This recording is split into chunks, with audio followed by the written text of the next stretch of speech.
Hello? Is this thing on? Can anybody hear me?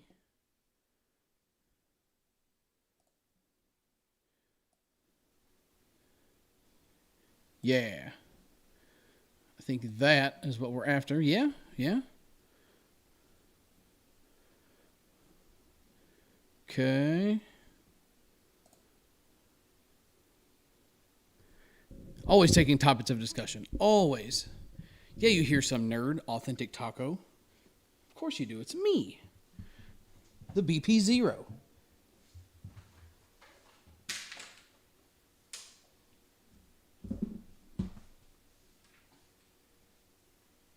How's everybody doing this morning?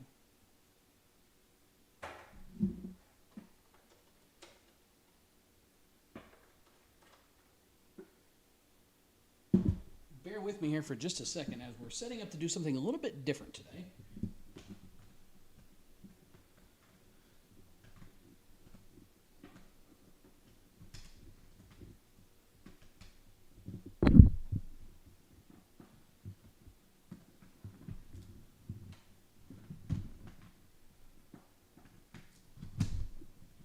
I literally decided to do this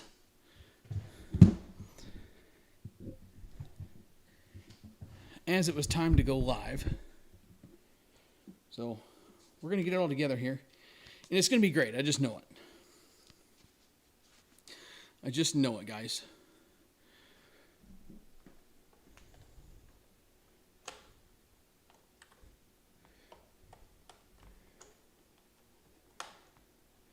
Coming live from the Suncoast factory? No.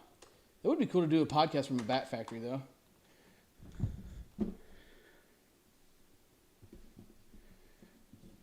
Okay.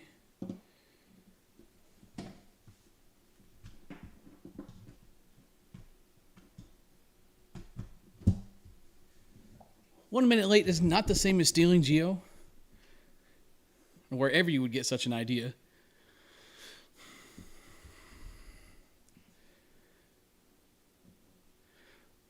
So I made a small change here to my microphone. Does it still sound okay?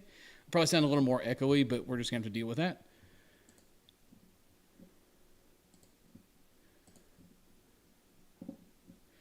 I think I got everything set up right.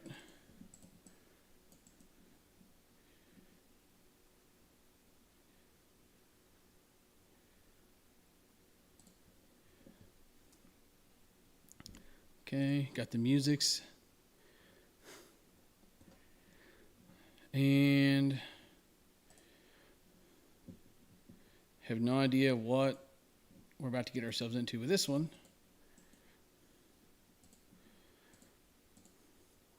Oh! Let's see. So I want to set this up. I don't know. Sometimes I just get tired of just like sitting here making you all stare at a blank screen. Turn it off. Yeah, I don't blame you. Yeah, I probably should. Sometimes blank screens are just boring. So I figured I might mix it up a little bit and do something different. So let's see if we're going to get caught up with the chat here now that we've kind of got everything set up and going. So yeah, I do have a little bit of news. Snacks does have the scoop. He better not leak my scoop. Oh, what? So he does have the scoop. We'll get into that here in just a minute. I'm trying to get caught up with the chat here. And always taking topics of discussion. I mean, drop them in there. I got a little file I keep open on my screen and put that stuff in there just so it's somewhere that I can like reference that stuff. So I'll go ahead and get that pulled up too. Can't show you guys everything, but I'll show you some stuff. So with Labor Day incoming, what's everybody got planned for the weekend? Who all is playing softball? Who is not? That's a big question. Because I've agreed to play in basically a tournament that's going to take like 4 days to complete. So it's 8 teams for co-ed, 8 teams for men's on one field.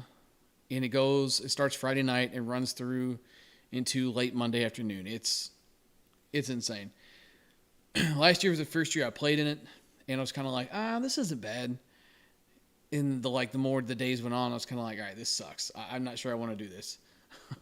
So I was like, I'm never playing this tournament again. And then somebody asked me to play, and I was like, yeah, probably. There's lots of stories, lots of laughs. It's funny thing is if you're into the tournament scene at all, as far as in the area goes, then there's a good chance that you know practically everybody that's playing already. There's a handful of like rec pickup teams, like league teams that sneak their way in, but for the most part, everybody knows everybody. It's going to be really short fences too, and it's kind of a different different home run rule. So what they do for the home run rule in this tournament is going to be basically 6 up. So say we come out, we hit 6 home runs, then we can't hit any more until the other team starts hitting home runs to give us home runs back. Basically, you can't go any further than 6 ahead in home runs, and if you do, they're outs. So say we hit 3 home runs, then they can hit 9 because they can hit the 3 to catch us, and then the other 6 to go up on us. I do want to say I can't remember, maybe is there a home run? Maybe Mitchell or somebody can answer that. Is there a home run limit in the inning? I don't think there is. I know there's no run limit in the inning, but I can't remember if there's a home run limit in the inning or not. Maybe it's you can't hit more than 6 in the inning, but 6 up applies to the game. I can't remember. In Geo, this is not the Suncoast factory. This is my kitchen. Hopefully it doesn't sound too echoey.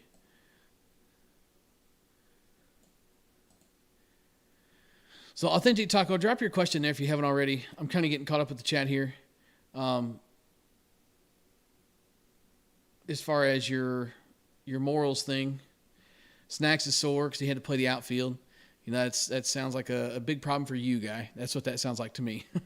That's what you get for volunteering to go out there. Opinions on Taco Bell breakfast, definitely can put that in there. It is a lot of white and paste. Of course it is. Let's see. Yeah, maybe the Snacks meeting the Taco Bell lady. Maybe that's why we need to take a trip, Snacks. Next time you're in town, we gotta go to Taco Bell and see who's working. We got to, even though it wasn't the same Taco Bell. We gotta try your odds here. How good are you? Gio got himself a new dog. That's dope. Snacks is going to 35 and up in Ohio. What is that? Nationals, I guess? Or is that technically 35 and up Worlds? Is that going to take all weekend, or is it just going to be like Saturday, Sunday, come back Monday type of thing? Because that wouldn't be too bad. CJ's not playing for once? I mean, you've only played every weekend this year. It's okay to take a weekend off. And you get to go watch her play. How do you lose?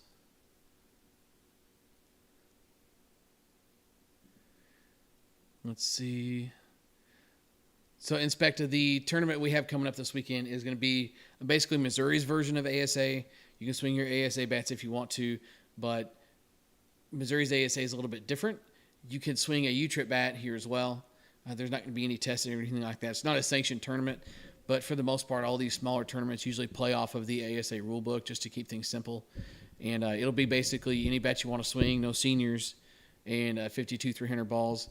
The fence is like 240 and left, and then it's got, I want to say, I played high school baseball against them a lot.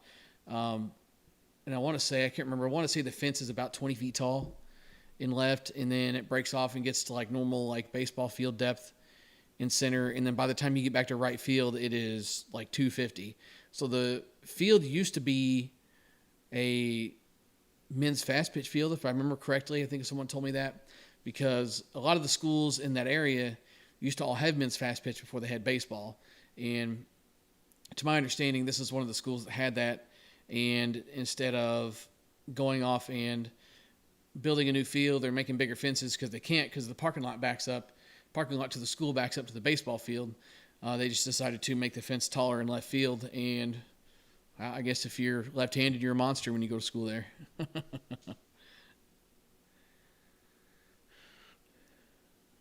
CJ went to the gym, did legs for the first time in 3 years, and can't walk. So your leg, that's a big misconception. I'm not obviously, like fitness expert.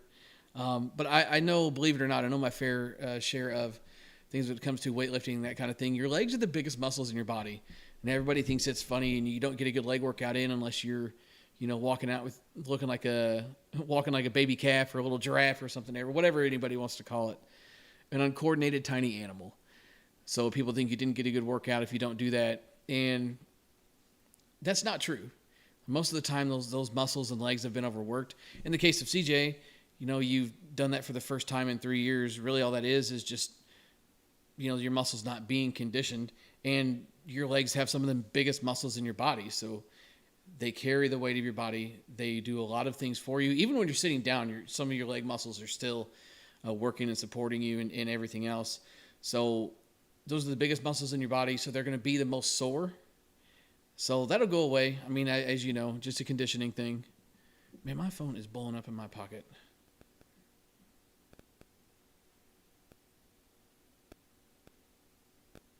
Okay. Golly. It's I'm going live on Facebook here, so it's text Jesse time. Everybody needs to text Jesse and get at him. I'm gonna take authentic tacos.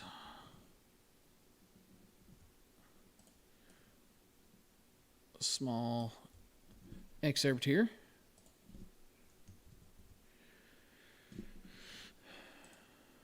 All right, that's much better.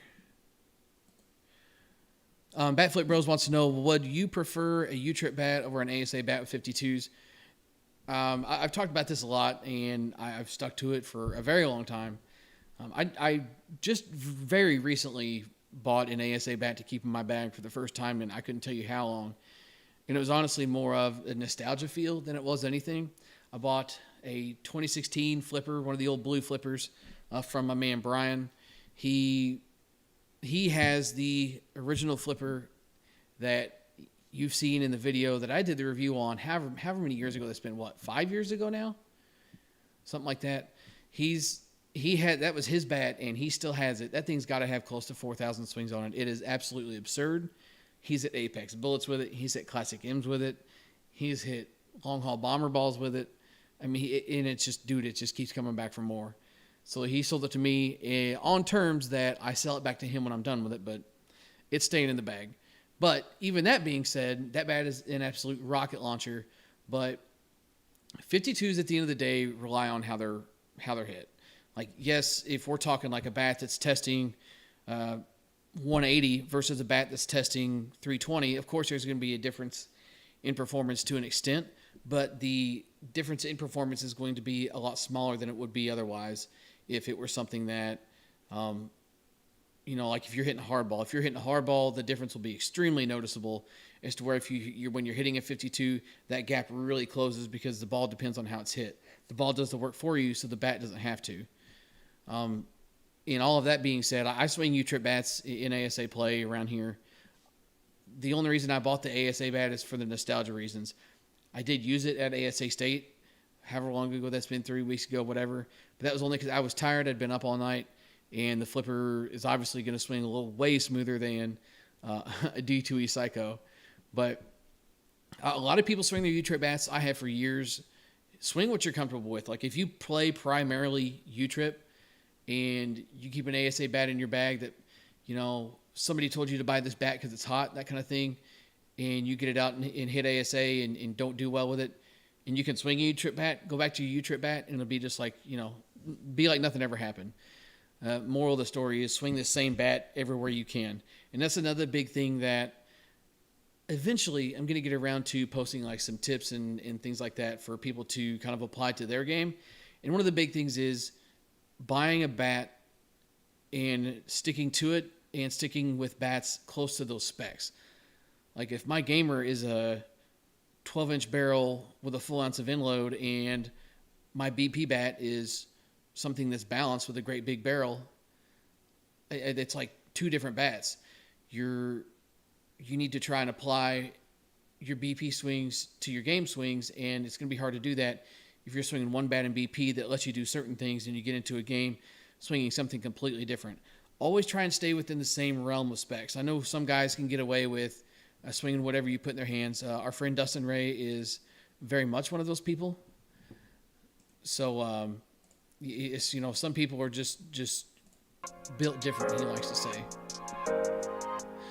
And that's one of those things. If you can definitely get away with doing something like that, go for it, I guess. But swing the same bat anywhere you can. My D2E Psycho has not been in my hands, but just a handful of times this year.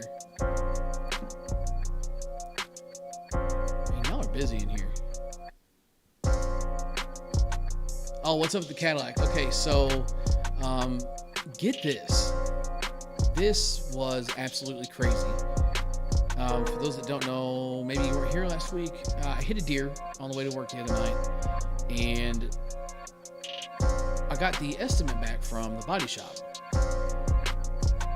Let's see if I can get these pictures pulled up for you here, just to showcase like the holy crap of this. Because like I could not believe what they told me for an estimate. It was just blew my mind. Stand by, kids and coaches. Let's see. Music is loud. Okay, I can fix that. Let's see. Yeah. How's that?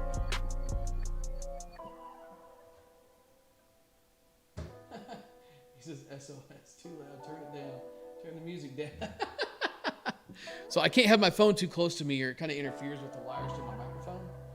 But I have been informed that the music is too loud. Is that better at least?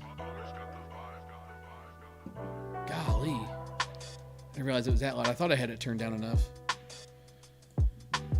So I gotta find these pictures.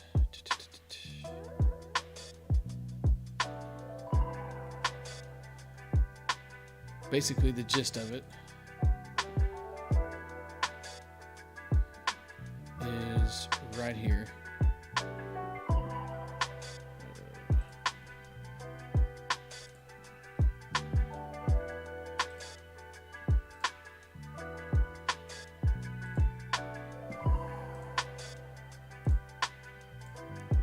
God, what a struggle.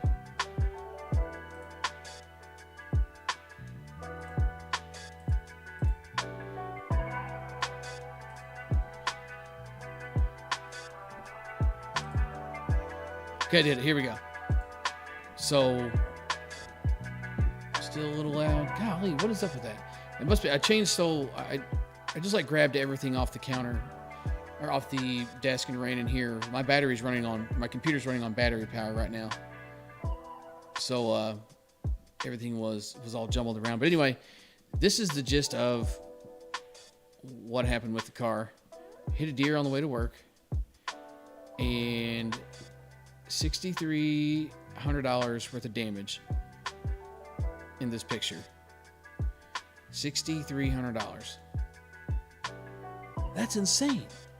I can understand the prices of things have gone up, and the economy is in a very weird place right now.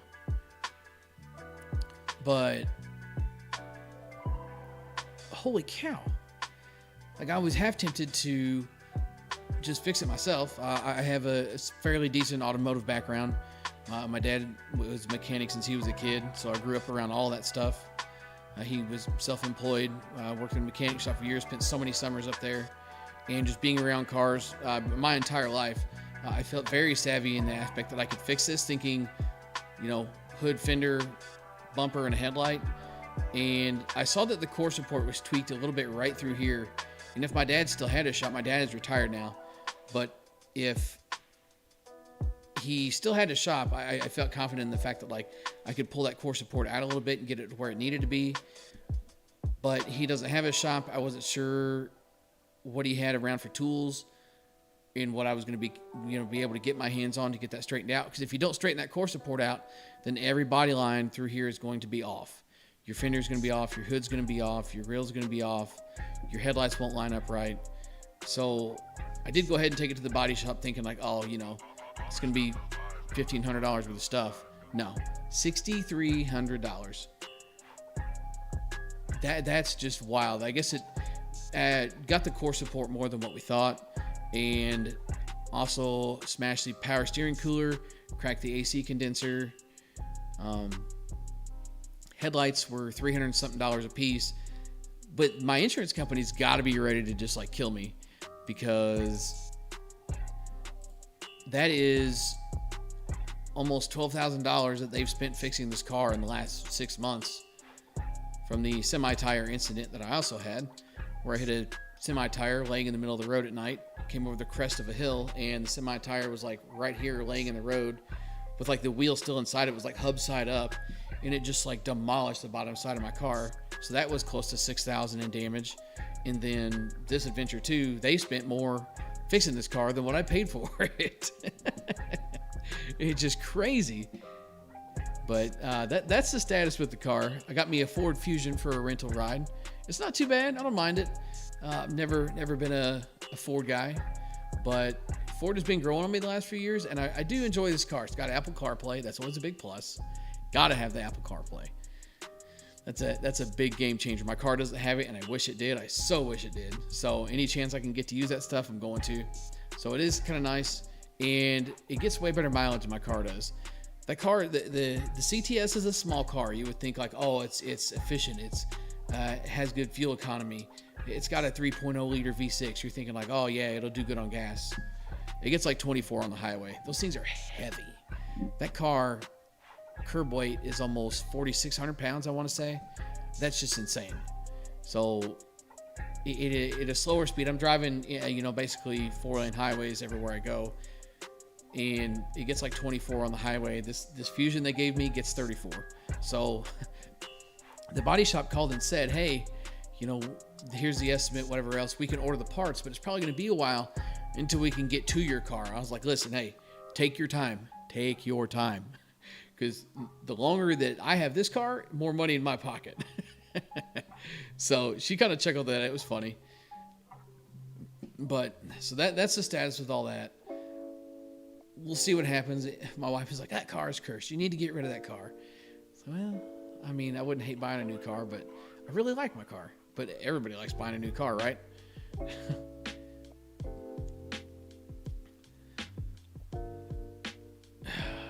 Shim says trade it for an Escalade. Yeah, okay, big dog. I'll put your truck on him. But my BP partner got himself a new truck. Man, he's balling out. Straight balling out.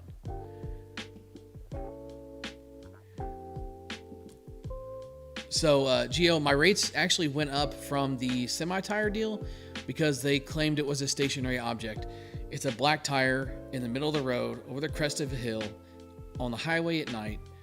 And I had a car next to me. I couldn't swerve to get over. It was basically straddle the tire or try and hit it with one of the wheels, and who knows what would have happened. But because it was a stationary object that I hit, no matter the circumstances, they did find me at fault for that accident. But the deer is a what did they call it? A non-comp claim or something like that. I don't know anything about auto insurance. But it's not going to go against me because of the type of accident it was. I guess they don't count hitting a deer against you.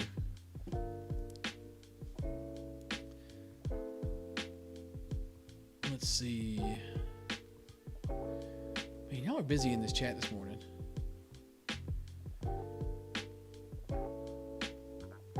Let's see. So Aram says get multiple quotes. That's an insane quote. It is insane, but the only thing I'll have to pay is my deductible. My deductible is very small, so I'll have to pay that deductible. And I have insurance with a company that is basically the repair company is certified through this company. Through the collision repair company. So if I have any issues at all with the car, I take it back, lifetime warranty, and my rental is unlimited because I chose to go with a place that is certified through my insurance. And there's a few other perks as well. I had a little bit more money to spend as a rental allowance because of doing that. And if there's any adjustments that need to be made in the estimate, like say they find more damage, they don't have to send an adjuster back out to reassess and figure out what it's going to cost, and then it's got to be approved and everything else.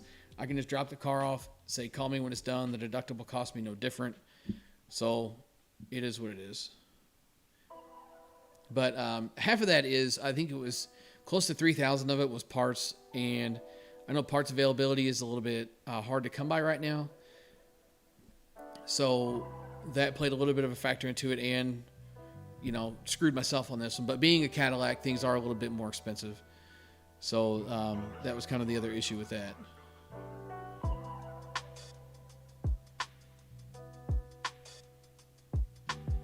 And yes, Jim, insurance is as crooked as a dog's hind leg. You are 100% correct. So let's see if I can get caught up with Authentic Taco's deal here. This might take me a minute to get caught up with. My phone is still going off over here.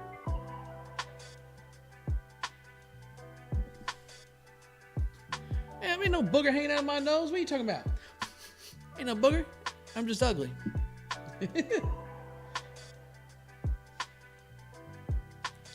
So, all right. Okay.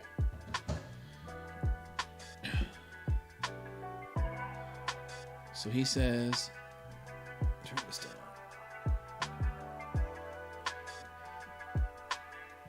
So in our league, we have a single game elimination tournament for the top 4 teams. I run a team, and I had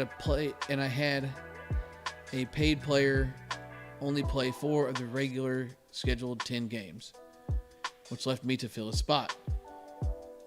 The people who filled in played and contributed to the wins that we got. He does come back, and I tell him, hey man, we got too many people for these games tonight. Would you mind sitting the first game? He demands he's playing because he's only played 4 games. So I made the choice to sit myself out and let him play, and I got messages from my players saying that's not right for me to sit out. But I was going to stand by my choice. Then he messages everyone that he will sit out. So we all thought that was the end of it.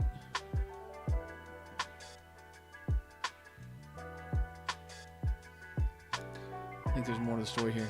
I asked what he meant, and he said the guy contacted him and I made him sit out and then asked if he could play for them. Anyway, the game goes on. We were winning, and the manager of the other team stops the game to bring up the umpire that we have non-rostered players on our team. I told him that's not true, and all players are accounted for on my roster, and he didn't need to bring up rosters because he has one of my players batting and fielding for him. The manager then said they should be DQ'd because he isn't letting a paid player play. Confused, I said, what does that have to do with you or your team? And that's a good point.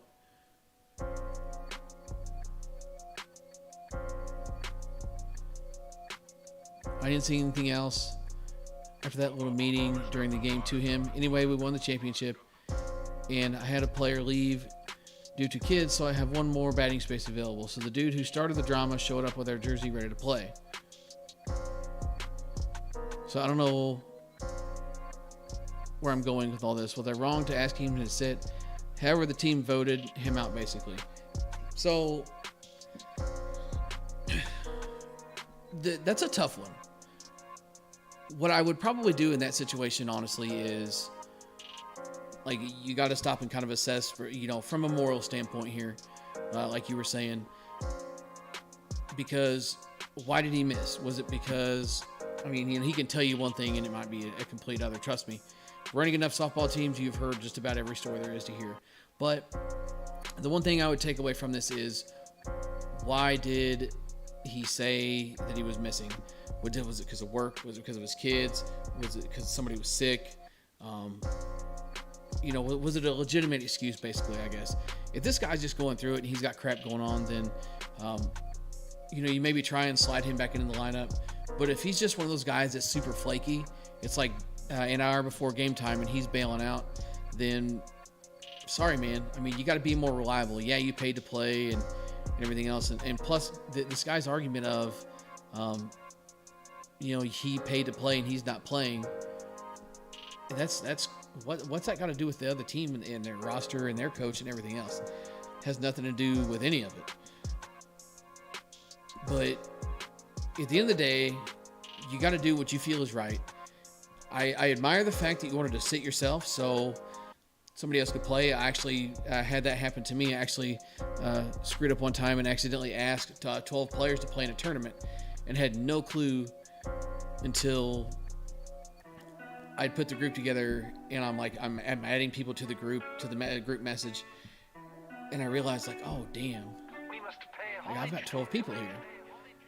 So I owned up to my mistake. It was like, hey, we got 12 guys. I'm just gonna sit. I'll finagle and slide my way in here anywhere I can, and just kind of be a fresh set of legs, at least on the infield, and we can kind of work with that and go from there. And it ended up working out because we had a guy that some of our infielders could have gone to the outfield, and we had an outfielder that he was just beat. It was a long day. It was a long tournament, and that outfielder needed to come out, so I was able to get in, and it ended up working out in the end. But I admire the fact that I said that to say I admire the fact that you wanted to sit yourself. But from a moral standpoint, if this guy is just a flake and he's unreliable in general, like I said, if it's a crap excuse every week, or if he's waiting until an hour before the game to tell you that he can't play, you got to wash your hands of that guy at some point or capacity. And maybe it's a petty thing of me to do. Maybe it goes along with the morals. But if he's going to play the card of, I paid to play, so I'm going to play, here's your money back, dude.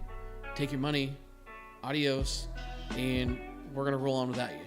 If you've got your money back, you literally can't complain about anything. That's kind of I guess it is kind of a crappy card to play, to say, I'm playing because I paid and I haven't been here all year and now I want to play. That's not anybody else's problem. If it was that big of a deal that you needed to play that bad, then surely you could have found a way to make the other 6 games you missed. But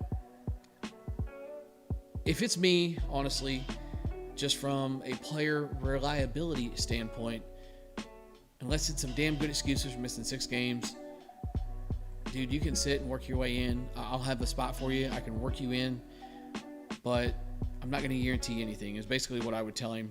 I don't feel like you did anything wrong in that aspect until I shouldn't even say until, because you didn't do anything wrong in that aspect. It was nice of you to sit yourself to make the situation better. But at the end of the day, that's just the shitty part of running a softball team sometimes, is you just got to do things like that.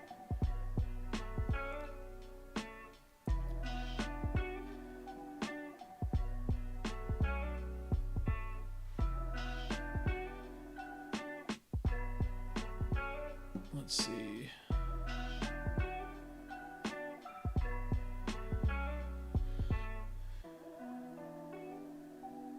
Okay, so CJ's argument is a good one.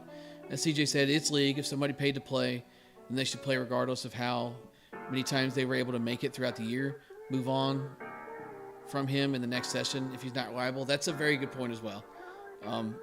Suck it up, go on, and get through the year dealing with when he is available.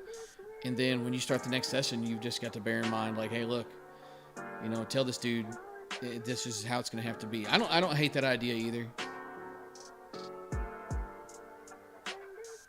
But I do agree that reading CJ's opinion here does have me conflicted in what I just told you. If he paid to play and he's there, he should be playing over the people that didn't pay. And that's something we're going to segue that in one thing into another. Is I've seen this happen before, and it drives me nuts. When a tournament team goes somewhere and a better team or a team level up isn't playing that weekend, and there might be a better player available, like a really good player, and basically you sit one of your own guys to play your pickups. Sitting one of your own guys to play your pickups just doesn't sit well with me. Like, if this player's been there all year long, regardless of the caliber of the player, this player is saying, hey, I'm committed to you. It's like I said, regardless of caliber. We're not talking caliber of player. We're talking this person's been reliable. This person's been there for the team. This person has been everything they need to be as a teammate, being at every tournament, being at every game. And then they get sat because somebody better can play in their spot. I don't like that play at all.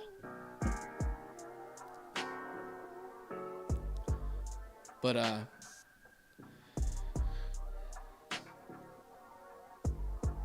Yeah, CJ's got a point there. He's got me conflicted now. So maybe you do let the guy play and just wash your hands of it moving forward.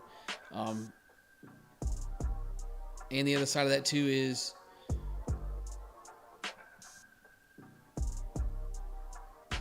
sorry, I'm reading the chat here.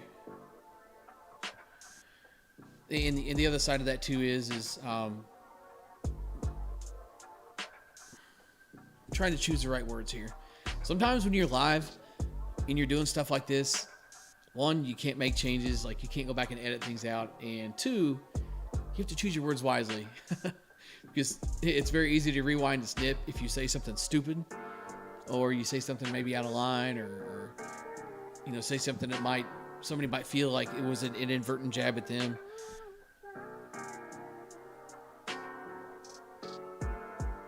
But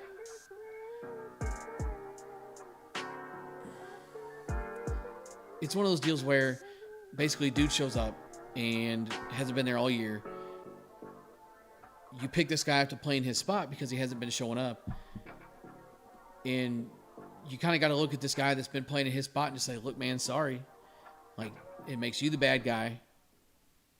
And you might lose that fill in. And at the same time, like, does that make the guy that hasn't been showing up look bad?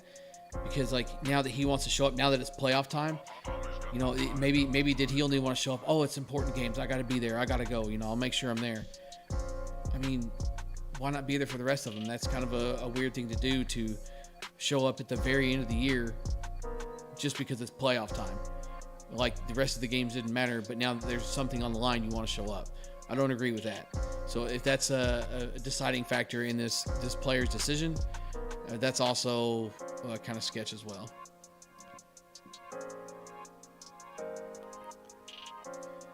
What's up, Sammy? How you doing, man? You didn't miss a whole lot.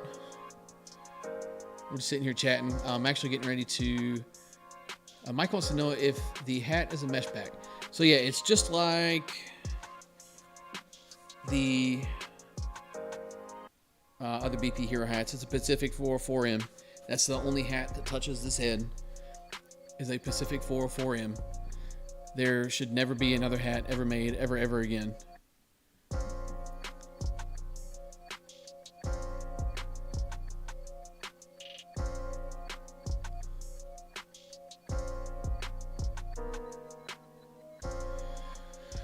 Oh, goodness.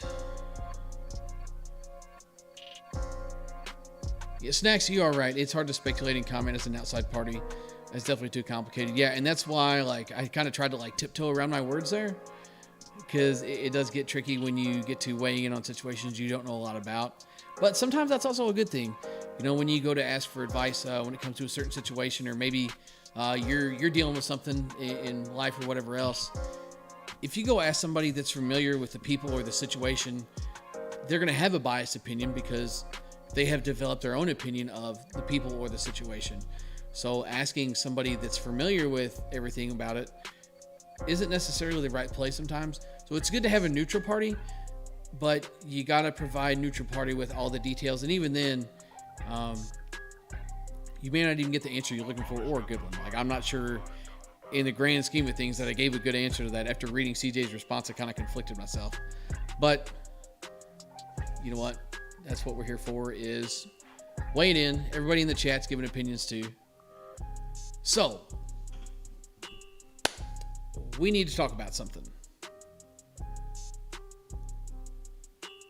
I've been on midnights for the last 4 years. Before that, I worked a schedule for the last 10 years, basically since I got out of high school. I was working for the railroad, on call 24/7, travel at the drop of a hat. Literally the only days I had off were sometimes Thanksgiving, and had Christmas off every year. But there were times where I would get home Christmas Day at 2 or 3 in the morning. They would basically get you home long enough to open presents with your kids and maybe eat a meal, and then go right back to work on no sleep. Like, there was times where, they'll say, we're not calling anybody until 8 a.m. on the 26th. And phones are ringing at 6 o'clock in the evening on Christmas Day telling people, hey, you got to go to work. So I left that job for a multitude of reasons and went to where I'm at now and have been on midnights for the last, like I said, 4 years. 11:30 at night to 7:30 in the morning. Basically, I go in Sunday night to start my Monday. So it's Sunday night through Thursday night. Get off Friday morning. I'm done for the weekend. And dude, it's been a grinder. It's taken a toll on me. It's taken a toll on my health in ways that I thought it wouldn't. Obviously, if you're familiar with the channel at all, I'm not the healthiest person. I'm willing to admit that. But when I left the railroad and got this job, I thought, yeah, this is going to be a good opportunity for me to get things lined out, get myself in order a little bit. And one of those was from like a health standpoint. And I couldn't be any more wrong. I think all Midnights did was try to make it a way to, like, I would try to find ways to spread myself so thin that I was leaving myself to get 3 or 4 hours of sleep a day. Like that was a consistent thing for me for a while, was to get 3 or 4 hours of sleep a day. Anymore, a good day of sleep for me is about 5, maybe 6 hours tops. Like, I can't come home and go straight to bed. It's not like I just like flip a switch and turn myself off. And I maybe it's selfish of me. I have things I want to do. Like, I go out, I do most of the BP you see on this channel is recorded in the morning when I get off of work. So Brian, my BP partner, he actually works second shift in the same building that I do, in the same department. So when I go into work every night, I see him. And, you know, I'll say to him, you know, hey, we're hitting in the morning, right? What time you want to be there? What field are we going to? And then I get off work. He goes home and goes to bed. And I get off work 7:30 in the morning. We're somewhere by 8 o'clock hitting. He wakes up. And we're somewhere by 8 o'clock hitting and doing our thing, shooting these reviews and everything else that you guys are seeing. And then he goes and does his thing for the rest of the day and goes into work at 3 o'clock. And I may go home and go to bed if I can sleep. Other times I may not be able to. And I've got a window of sleep that I have to get because my kids are extremely loud. And I don't feel like it's fair for me to just be laying in the house sleeping, because I don't know, I wouldn't say I wanted to run myself thin, but even if I come home and try and fall asleep, I don't fall asleep until 10:30 or 11 o'clock sometimes. Like, I don't mind doing this podcast at 10 o'clock in the morning with you guys, because I would just be laying around here playing sheet karate, I call it, rolling around in bed, kicking your legs and feet like a ninja. So I would be awake anyway. That's why I don't mind doing this podcast. But long story short, it just hasn't resulted in me getting very much sleep, which doesn't lead to that sleep is like one of the most important things. It doesn't matter what you do in the kitchen, what you do in the gym. I should say it doesn't matter, but it doesn't matter as much as getting a good amount of sleep. I kind of hung out on third shift in this department I'm in now, kind of like hanging out, waiting to see. I really wanted a team lead job. I really like the aspect of being a leader. It's not even like a being in charge, you do this, you do that thing. It's just being a leader, being someone that can make a difference. Being somebody that somebody else can rely on, whether it be the engineers in the department, the supervisors, or even the operators and employees in the department. It's always been a thing to me to want to make a difference wherever I go. And I really felt like I set myself up pretty good to get a leadership position on the shift that I was on in the department I was in. I interviewed for all that stuff. It didn't hash out. So I made the decision, all right, well, that didn't hash out. I don't need to be here now. I was kind of like laying around waiting for that, setting myself up as best I could for that, and it didn't work out. So there's no need of me being here. I've got plenty of seniority in the department. It's kind of crazy because there's 300 people, close to 400 now in this plant, and I'm already almost in the top 100. They've hired so many people since I started. So I've got a pretty decent amount of seniority already, and first shift postings came up in the same department I'm in. So I would be very familiar with everything there. I'm very familiar with the engineers, with the supervisors, with the maintenance technicians and everything else. So I made the decision to apply and got a first shift position. So if you haven't done the math on that, basically that's meaning that that's going to put a big damper on this podcast. I'm trying to decide what I want to do. I go to days in 2 weeks. So my day shift position will start. Let me pull up the calendar here just to make sure I'm telling you the truth. Okay, yes. September 13th will be my first day on days. So we'll have this episode and then the next episode. And then we've got to figure out something for a time and a day. Gio says congrats. Thanks, man. Appreciate it. Thanks, Sammy. So my schedule, thanks Mitchell. So my schedule is going to be 7:30 in the morning to 3:30 in the afternoon, Monday through Friday. Some occasional overtime sprinkled in. So I'm trying to set this up to where what's the star shooting reviews now? So you can Snacks got jokes. Okay, nice typo, bro. So I'm kind of thinking I got to figure out a day that this isn't going to mess with my schedule too bad, because I thought about doing, I could do the podcast on Sunday mornings, but if I'm working overtime, then I'm not here to do the podcast, and I don't want to be like intermittent with my podcast schedule. I don't want to leave you guys guessing on when the next episode is going to be or whatever else. So I'm kind of thinking like Wednesday night, like 9 p.m. Central. I don't know what that would be for everybody. I know I got a decent amount of listeners in the Midwest, but I also know I have some on the East and West Coast as well. West Coast, that would kind of put you at a weird time. I don't know if this is something you could catch then. East Coast, that would be pushing a little bit too late, but hopefully with the music in my soothing voice, it's something you could go to bed to, right? But all nerd jokes aside, so I'm kind of thinking like right now, Wednesday evening would be something that I would venture into. I've kind of been debating doing a night show anyway, so this works out. To an extent, like I was going to double up on the podcast basically, because I feel like there's a lot of people that would listen at night if it was live and we could do that. So I'm kind of thinking like Wednesday night, 9 Central, and rolling with it from there. I don't want to do it too early in the evening. Like if I do it at 8 o'clock, like my kids are still in the process of trying to get to bed.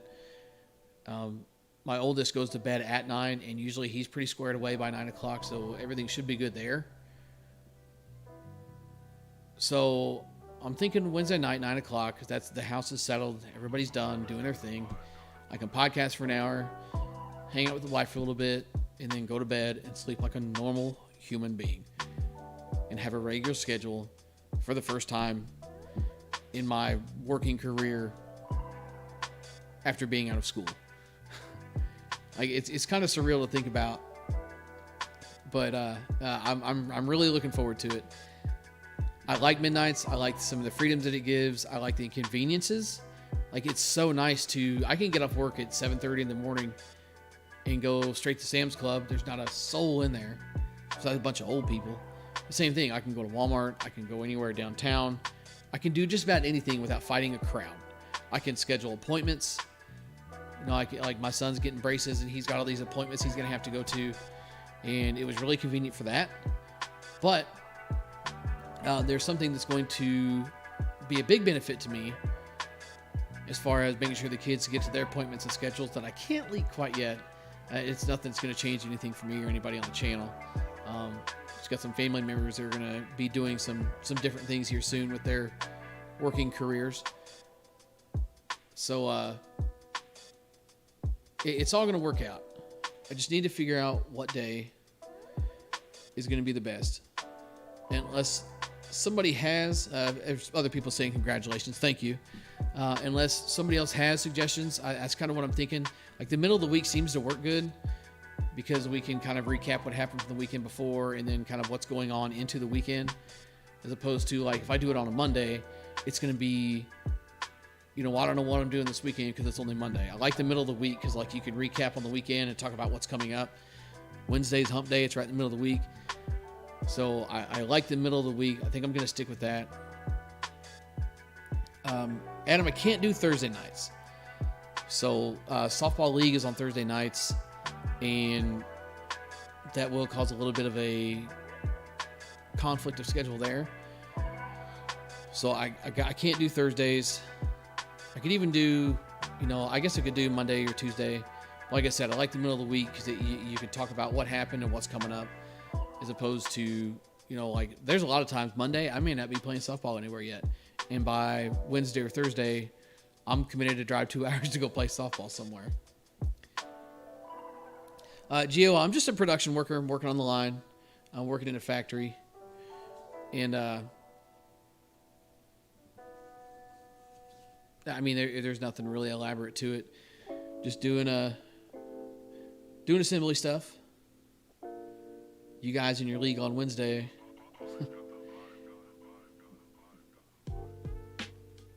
And yeah, Gio, I can't play in tournaments without being dead tired anymore. The only issue is if I have mandatory overtime, I might completely miss a tournament altogether. But that's part of the territory with being on day shift. I'm so looking forward to that. And as wintertime comes up, we might have a little bit more freedom there too, to maybe even do 2 episodes a week. Or, we could even mix the day up during the wintertime when nobody's got league or anywhere to be at. If a certain day works better, because I know some people, like my man Snacks, has got bowling league, and other people do other stuff too.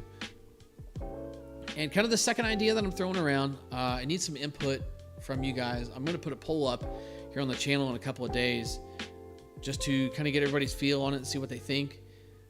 I am debating starting a second channel, basically exclusively for the podcast. So you don't have to thumb through playlists, you don't have to thumb through posted videos, and say you're one of the people that just wants to watch reviews and you're not interested in the podcast, then you don't have that cluttering up your whatever you want to call it on YouTube, your subscription feed or whatever. Because sometimes I get to sifting through videos and looking for something, and I realize like every other video is a podcast sometimes. Like it's just a pain to kind of try and find stuff. It kind of clutters up the video playlist of the channel, you might say. So I'm debating starting a second channel just exclusively for the podcast. There's not, but these podcasts get just a couple hundred views anyway. Our average viewers live are between 20 and 30 usually. So I feel like I could reach enough of you guys. If I planned it far enough ahead of time, I feel like I could reach enough of you guys to get you all on board with the new channel. And who knows, maybe the new channel would lead to a segue of being able to find it easier, being easier to post places. It could lead to a few different things. But Grumpy Snack says, okay, Tim the Tap Man. If you're a gamer, you'll understand. But that's what I'm thinking. I just want to kind of clean the channel up a little bit, maybe separate the two. Obviously, we're the BP Hero podcast. We still talk about softball and whatever the hell else. Like we've talked about softball, not very much of this podcast.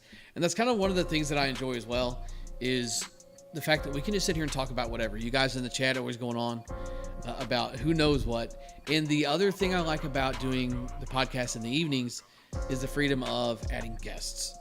Maybe once softball is over for Grumpy Snacks, we should send him a podcast setup.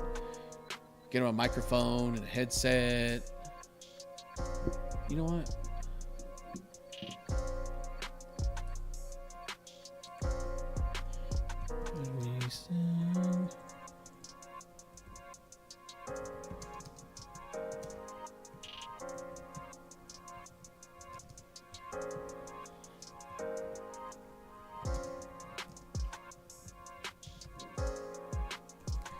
Typing. I can't talk and type at the same time.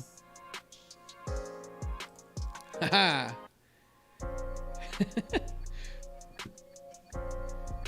Stack says trash idea. Oh, Jason B says, oh, funny thing, Tim the Tap Man has a Hennessy Gladiator. Oh, yeah, I know who the vote no is for the Snacks podcast equipment.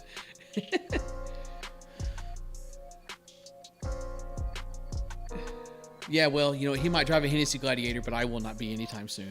Unless you guys start sharing these videos around to everybody. But I know a lot of you guys work while you listen to this. So I'm up for having whoever on here, and having this at night could really, really benefit that. So we could have whoever on. We could have Gio on. I get to sit here and let Gio do Gio knows Gio talks a lot. So Gio could just take over the podcast. I can go make a sandwich, come back, and he'll keep you guys entertained. He's got some good stories. He's a good talker. He's good at telling stories. He's got some really good ideas and opinions. So Gio could definitely get us taken care of.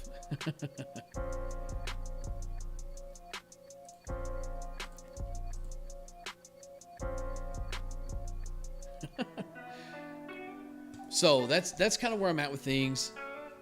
Jason says he'll listen and support whenever I want. Dude, love that. More of that.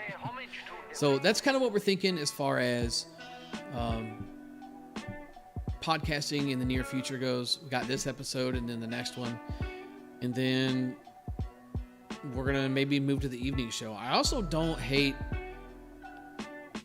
doing the face cam thing here either. I know it's different. It's just kind of an improv thing. I would set it up a little bit more in a way that would make sense other than just like doing it with my computer, because the quality's not the best. But I don't mind that either. Just I feel like it's a little bit more personable that way. And like I said, sometimes I just get tired of making you guys stare at a blank screen. It's not like we're missing anything on the screen. Nothing's going on. But sometimes when you're telling a story, watching someone's visuals is priceless. It's part of the story sometimes, is watching how someone reacts to listening to a story, how someone reacts when they tell a story. But the problem is you guys stare at my ugly mug.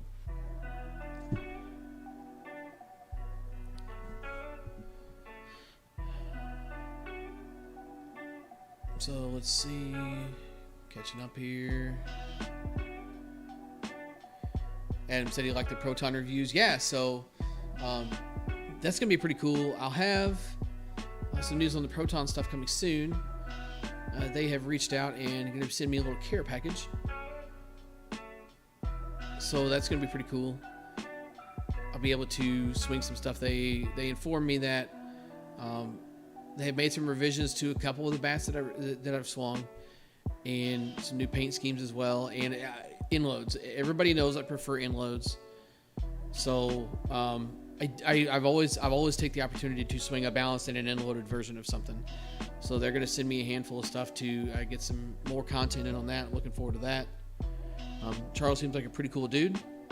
He and I spent almost a half an hour on half hour on the phone last night.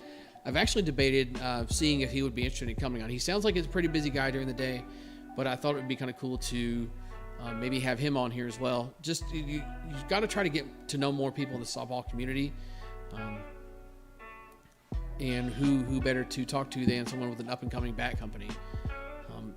His bats just aren't something you're buying off Alibaba and throwing some paint on. So anybody that can make a bat without it being from Chinese eBay is scoring points in my book right now.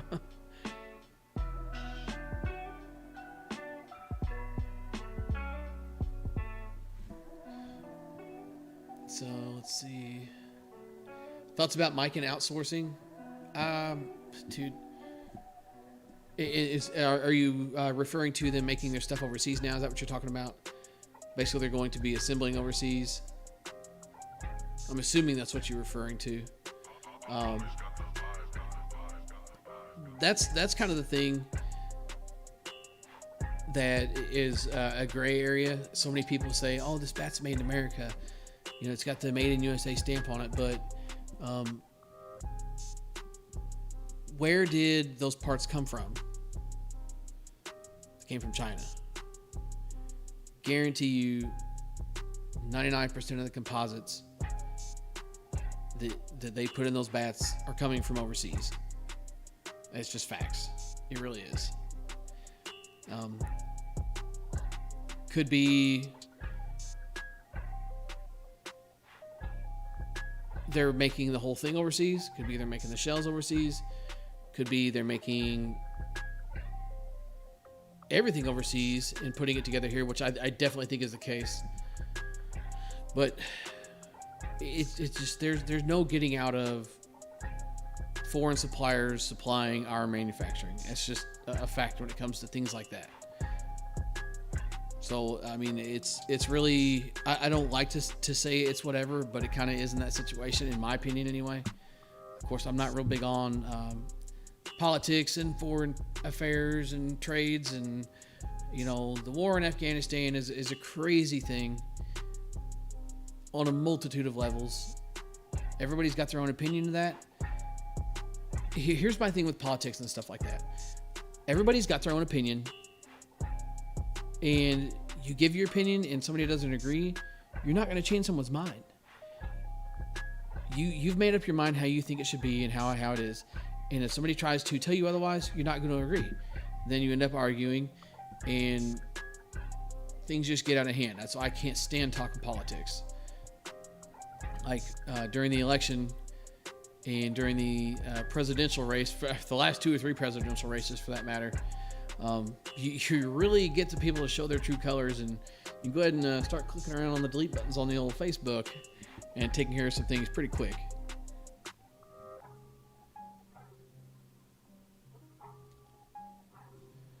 Yeah, Jim. Yeah, just like the parts on the CTS overseas. Yeah, I know. I'm not denying that fact. You know, like I used to be big on buying Vizio TVs because they're made in America. And yeah, it's made in America. It's a foreign company that has them made here with foreign parts. I mean, it's you try and do what you can where you can, but you can't win. I'm not even going to get into it. I'm not going to dive down this road. I can't do it. Like, I'm going to start spouting opinions, and I try not to do that really, really hard. Yeah, Gio, you got it. Yeah, I got a 55-inch Vizio right here in my living room, and I got 2 other Vizios in the house. They're good quality TVs. I really, really like them. They've treated me very well. I've had one of them for, 12 years. I bought it when I was railroading in Alabama. So, funny story. It was making generous amounts of money, I'll say. When I was railroading, I took a temporary transfer and went down there for like a year and a half. And one of my first big paychecks that I got, I was like, you know what? Screw this. I'm going to be down here for a while. I like big TVs, so I'm going full send. I'm staying in a hotel room that's like it's small, dude. There's like a full-size bed in there, and a table and a chair, and then I've got a little kitchenette. I think that's what you call those. It was an extended stay, but I mean it was small, dude. And I was like, forget this. I'm gonna be down here for this long. I am getting myself a TV. So I went out and bought a 55-inch Vizio for this hotel room that's like the size of a big bathroom. And there were so many, they basically put all the railroaders on one side of the hotel.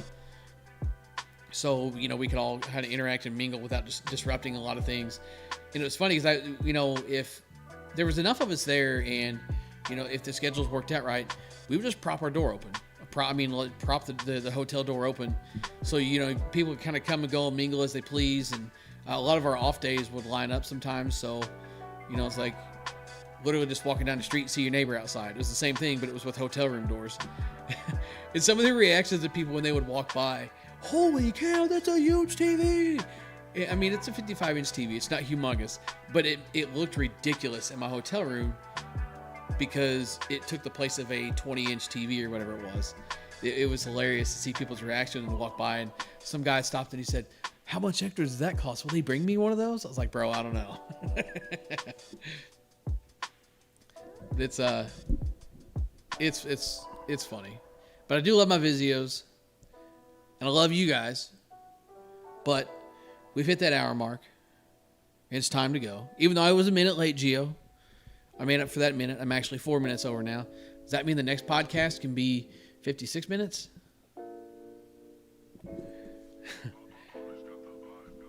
So, thanks for stopping in and checking it out.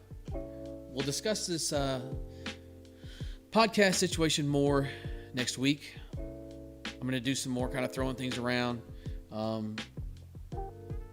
Ask about the second channel. I'm going to post a poll for that here on the channel in a couple of days.